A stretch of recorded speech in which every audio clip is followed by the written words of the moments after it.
सब CUET point पे आप सभी का बहुत बहुत स्वागत है। प्यारे बच्चों, आज मैं बहुत ही ज्यादा इंपॉर्टेंट बात करने वाला हूं। देखो, सारी पढ़ाई एक तरफ, सब कुछ जो आपके साथ अभी हुआ, जो परिस्थिति जो स्थिति रही, ये सब के बावजूद आपको एग्जाम कल देना है।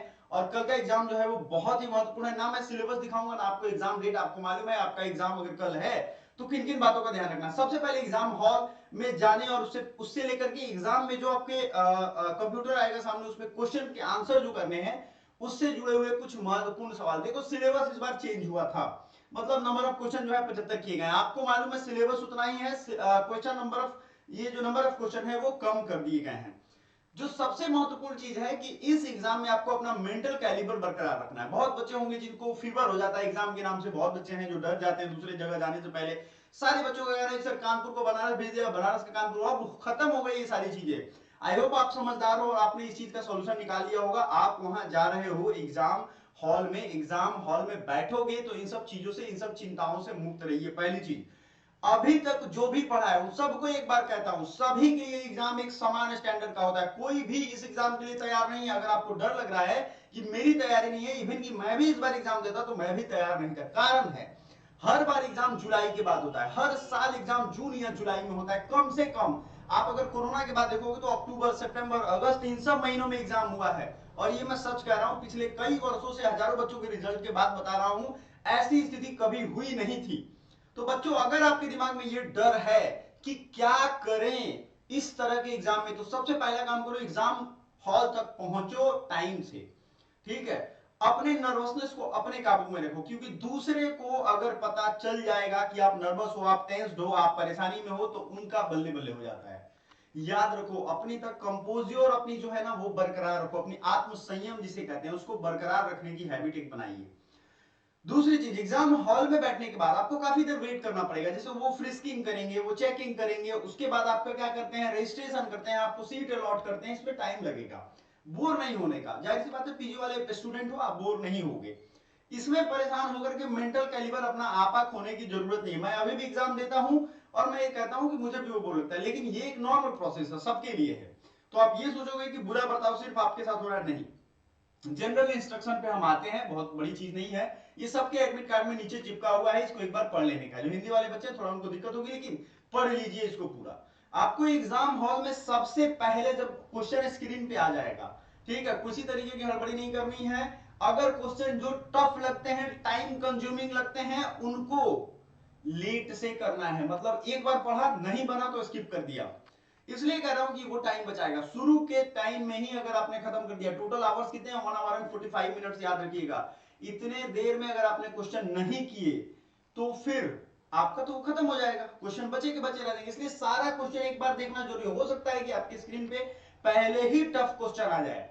बात समझ रहे हो बच्चों? ऑल द बेस्ट कहने से सिर्फ नहीं होता, ऑल द बेस्ट करना पड़ेगा, वो आपको याद रखिएगा। ठीक है, चैनल को सब्सक्राइब कर लेना। अगर आप पहली बार हमारा ये वीडियो देख रहे हो तो आपको चैनल को सब्सक्राइब कर लेना है। मैंने खुद एग्जाम दिया, डीयू एलएलबी क्रैक किया एंड यूजी पीजी दोनों बनारस हिंदू यूनिवर्सिटी से कंप्लीट किया हूं। आपको ये सारी चीजें अपने अनुभव के हिसाब से मैं बता रहा हूं। सो आपको क्या करना है, आपको जो पहले आए उसको करते जाना है। एक अच्छी चीज है कि जो आप छोड़े रहोगे वहां पे स्क्रीन पे दिखता रहता है साइड में। मेरा जो टेस्ट बना था वो उसी मॉडल पे आधारित था, कुछ गलतियां उसमें आई थी तो वो हमने सुधार किए थे। आपको ये एकदम समझना पड़ेगा कि एक्चुअल में जो छूटा हुआ है उसको बाद में करें, इससे आपका टाइम सेव होगा। जो भी पैसेज वाला बड़ा बड़ा किसी भी सब्जेक्ट का सवाल है उसको स्किप करिए, बाद में जब टाइम मिले ना तो आराम से करिएगा। आपको कोशिश करना है कि फर्स्ट जो नजर है पूरे क्वेश्चन का, जो एकदम 100% सही हो, उसको पहले कर लो। पहली नजर में 40-45 मिनट में हो जाएगा। 75 क्वेश्चन है, कोई मुश्किल नहीं है। ठीक है, मैंने एसएससी सीपीओ क्रैक किया था, उसमें 200 क्वेश्चन आते थे, मुझे आज भी याद है। अभी कम नहीं कह रहा हूं, ये पहले की बात है। और 200 क्वेश्चन देखने में आदमी थक जाता है, लेकिन प्रैक्टिस किए रहोगे तो कोई दिक्कत नहीं होती है। इसलिए मैंने 12 मॉक टेस्ट आपको दिए हुए थे। अब इस चीज को समझो, आप इसको थोड़ा और लाइटली नहीं लो, इसको क्लियरली आपको समझना है वो क्या है। सेकेंड चांस में वो क्वेश्चन करने हैं जिसमें आपका 60-40 का रेशियो है। मतलब हाँ यार इसमें सस्पेंस है, ये अच्छा ये ज्यादा यही सही लग रहा है, फिर उसको आप एनालाइज करोगे तो आपके पास टाइम बचा होगा। आपने राइट क्वेश्चन कर ले दिए हैं पहले ही, वो करोगे। और थर्ड में अगर टाइम मिला तो जो छोटे मोटे बड़ी लेंदी टाइप सवाल थे उनको देख लो, मैथमेटिक कैलकुलेशन बड़ा बड़ा था वो देख लो। नहीं टाइम मिले छोड़ दो, क्योंकि उतना तो सबका होना है। जो भी बच्चा इन सब में फंस जाएगा लेंदी सवाल में, उनका गया वो क्वेश्चन। टाइम मैनेजमेंट एक बहुत बड़ा चीज होता है, स्ट्रेस मैनेजमेंट आपको दोनों वहां पे करना होगा, क्योंकि वो टिक टिक टिक टिक टाइम आपका रिवॉल्व होता रहेगा, उसके बाद आपको मौका नहीं दिया जाएगा जब रैप अप हो जाता है। ठीक है, तो आपको ये ध्यान रखना है कि सबसे बड़ी बच्चों को कट ऑफ वाली परेशानी है कि सर कट ऑफ कैसे क्रैक करेंगे। मैंने आपको कहा है कोई भी सेंट्रल यूनिवर्सिटी टॉप लेवल का ही अगर आपको एग्जाम क्रैक करना है तो उसमें मिनिमम आपको 50% लाने चाहिए, ये मैं जनरल के लिए कहता हूं। अगर आप एससी एसटी कम्युनिटी से हो तो 40% आपको लाना ही लाना है, तभी आप क्रैक कर, ये मिनिमम है। अब कट ऑफ इससे ऊपर ही रहता है, नीचे नहीं आता है, ये दिमाग में आपको अपने से निकाल लेना है, निकाल देना है कि भैया ये से कम आएगा। मान लो आपके टोटल मार्क्स 300 है, आपको हर हाल में 160 170 180 200 नंबर लाना है, और लाते हैं बच्चे। पिछली बार भी 400 का एग्जाम था तो 310 320 तक आया था बच्चों का, तो ऐसा कहना भी नहीं है कि नहीं इतना टफ होता है, कैसे होगा, नॉर्मलाइजेशन हो जाएगा, ये हो जाएगा, भाई वो सबके लिए होगा। ये एग्जाम पहले इस बार फर्स्ट टाइम हो रहा है, सबके लिए हो रहा है, सबके हाथ पांव कांप रहे हैं, सबको टेंशन हो रहा है, सबने आधे अधूरी पढ़ाई की है, इवन की जो टीचर्स ने पढ़ाया है वो भी कहीं ना कहीं इस बात को लेकर के हैरान है, लेकिन कोई क्या कर सकता है। आपको मालूम है जो सेंट्रल यूनिवर्सिटीज के स्टूडेंट्स हैं उनका भी सेशन पहले कर दिया गया है, उनको भी पहले ये देखना पड़ रहा है। ठीक है, तो ये चीजों से आप वाकिफ हो। अब आ जाते हैं, all candidates are required to download and read carefully instruction. थोड़ा इंस्ट्रक्शन को ध्यान से देख लो। आपको जो है रिपोर्टिंग टाइम के पहले पहुंचना है, पहला है। अगर आप किसी अनफेयर मींस में जाओगे तो ऐसी व्यवस्था आपकी वो लगा देंगे कि आगे कभी भी एग्जाम आप नहीं दे पाओगे। ठीक है, no candidate shall be permitted to enter after the gate closing time, gate close होने के बाद नहीं जाने दिया जाएगा, तो टाइम से पहुंचना जरूर। No candidate shall permitted to leave the examination room. देखो आपको लास्ट में भी एक बार वेरीफाई करवाना होता है अपने फेस के साथ, वो फोटो क्लिक करते हैं, उसके पहले आपको नहीं जाने दिया जाएगा। Upon completion of the examination please wait for the instruction for invigilator. वो आपको बार बार बताएंगे कि अरे रुक जाइए, आप इधर आइए, यहाँ चेक करवाइए, उसके बाद जाइए, तो कोई बात नहीं, वो नॉर्मल प्रोसेस है, वो कोई दिक्कत नहीं है उसके लिए, है ना। This admit card consist of 2 pages, page 1 contains centre details and page 2 contains important instruction. तो आपको सेंटर के बारे में क्लियर रखना है। अभी तक फिर से मैं बार बार कह रहा हूं, सेंटर कभी कभी बदल भी दे रहे हैं ये लोग, खाली रह रहा है अभी भी, तो आपको इससे घबराना नहीं है। No candidate would be allowed to enter examination centre without admit card and undertaking valid ID proof proper. अच्छा, बच्चों को ये दिमाग में था कि सर क्या क्या लेके जाएंगे, देखो वैलिड आइडेंटिटी प्रूफ ले जाओ और एक एडमिट कार्ड लेकर के जाओ। ठीक है, प्रॉपर फ्रिस्किंग करना पड़ेगा आपको। आपको पेन कॉपी पेपर किताब ये सब लेकर के नहीं जाना है, ये सब वहां नहीं चलेगा, वो सब अनफेयर मींस में आएगा, आपको निकाल दिया जाएगा। ठीक है, आप क्या क्या ले सकते हो 12 नंबर पे अगर देखोगे तो ये समझ में आ जाएगा आपको।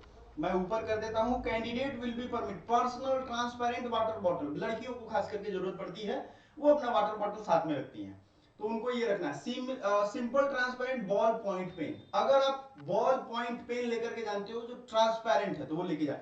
बहुत सारे ऐसे पेन होते हैं, मैं आपको अभी तो मेरे पास है नहीं लेकिन है मेरे पास, जो ट्रांसपेरेंट होता है, जो नीले पीले कलर का नहीं है, व्हाइट कलर का होगा, अंदर लीड उसका क्लियरली दिख रहा हो। Admit card along the self declaration undertaking download from NTA website. Self declaration form आपको जरूर उसके साथ रखना है।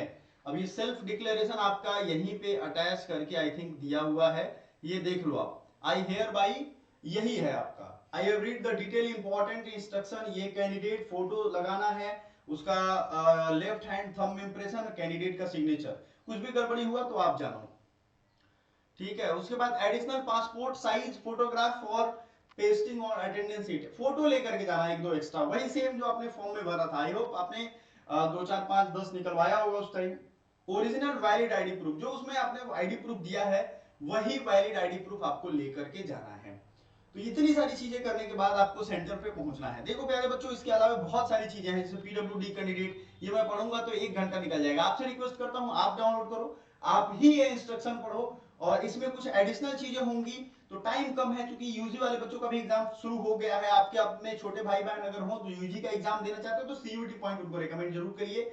और आगे और भी क्लासेज हैं टीचर्स की, बहुत मुश्किल से ये टाइम निकाला हूं, लेकिन हाँ दिल से आप सबों को ऑल द बेस्ट, झंडे गाड़ के आना, और एक भी क्वेश्चन जो भी आपसे बन पाए छोड़ के नहीं आना है, बेवकूफी नहीं करना है, समय से आगे रहना है। वक्त रहा तो फिर से एक संदेश मैं जरूर दूंगा। Thank you so much.